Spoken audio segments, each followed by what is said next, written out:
Hello guys, welcome to BA UP academy. हम BA के first semester में medieval history को कवर कर रहे हैं, जिसका टाइटल है ancient and earlier medieval India 1206 AD है। यूनिट थर्ड है rise of Magadh empire and Maurya dynastic है। तो मगध राज्य का उत्कर्ष को देखते हैं। पहले मगध एम्पायर को देखते हैं। तो मगध प्राचीन भारत के 16 महाजनपदों में से सबसे शक्तिशाली बनकर उभरा है। यानी 16 जो महाजनपद हैं उनमें से हमें मगध को पढ़ना है। तो शक्तिशाली बनकर उभरा। लगभग 6वीं शताब्दी ईसा पूर्व में मगध एक राजनीतिक और सैन्य महत्व तेजी से बढ़ने लगा और आगे चलकर मगध उत्तर भारत में एक विशाल साम्राज्य की नींव रखी। और हमें मगध में जो मगध साम्राज्य है तो उसमें 4 वंशों के बारे में पढ़ना है, जैसे कि बृहद्रथ वंश, हर्यक वंश और शिशुनाग वंश और नंद वंश और मौर्य वंश भी है। तो सबसे इम्पोर्टेंट है इसमें से हर्यक वंश। आपके पेपर के लिए, बीए के लिए सबसे इम्पोर्टेंट यही है। और जिसमें मौर्य वंश को हम बाद में कवर करेंगे। तो जो मगध है इसके सबसे प्राचीन वंश बृहद्रथ वंश है और संस्थापक भी है बृहद्रथ। इनके नाम पर इस वंश का नाम रखा है गया, लेकिन वास्तविक संस्थापक बिंबिसार को माना जाता है। तो बिंबिसार को वास्तविक संस्थापक माना जाता है मगध का। तो यह 544 पर गद्दी पर बैठा और अपने साम्राज्य विस्तार के लिए इसने 3 नीतियों को अपनाया, जैसे कि विवाह के माध्यम से अपने साम्राज्य का विस्तार किया, मित्रता के माध्यम से भी अपना साम्राज्य विस्तार किया और युद्ध के माध्यम से इसने साम्राज्य विस्तार किया बिंबिसार ने।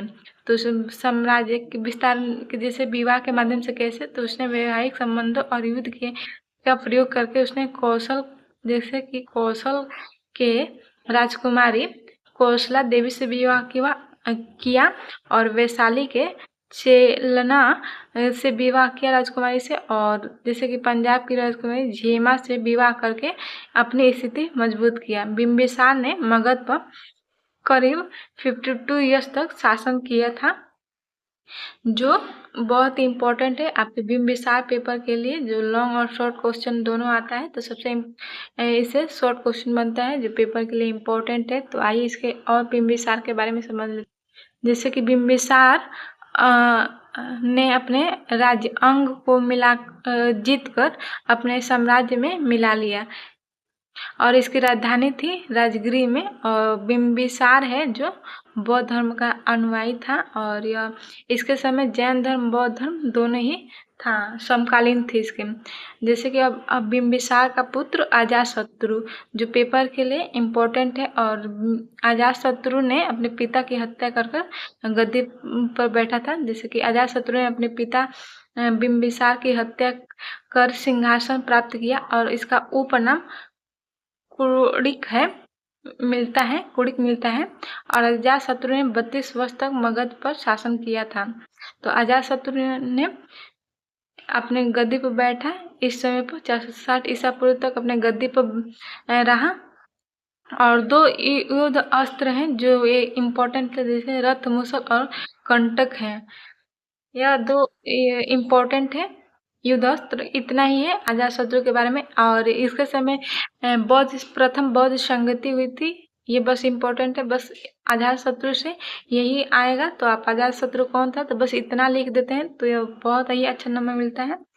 तो अब जैसे कि अजातशत्रु का पुत्र उदयन, तो उदयन 460 पर गद्दी पर बैठा है और 442 ईसा पूर्व तक बैठा रहता है। तो जैसे 461 में इसने अपने पिता की हत्या कर दी, यानी अजातशत्रु की हत्या कर दी और मगध की गद्दी पर बैठा। यह जैन धर्म का अनुयायी था। तो बस ये इम्पोर्टेंट नहीं है पेपर के लिए उतना। जैसे कि अब इसका पुत्र नागदशक, तो यह हर्यक वंश का सबसे अंतिम शासक है।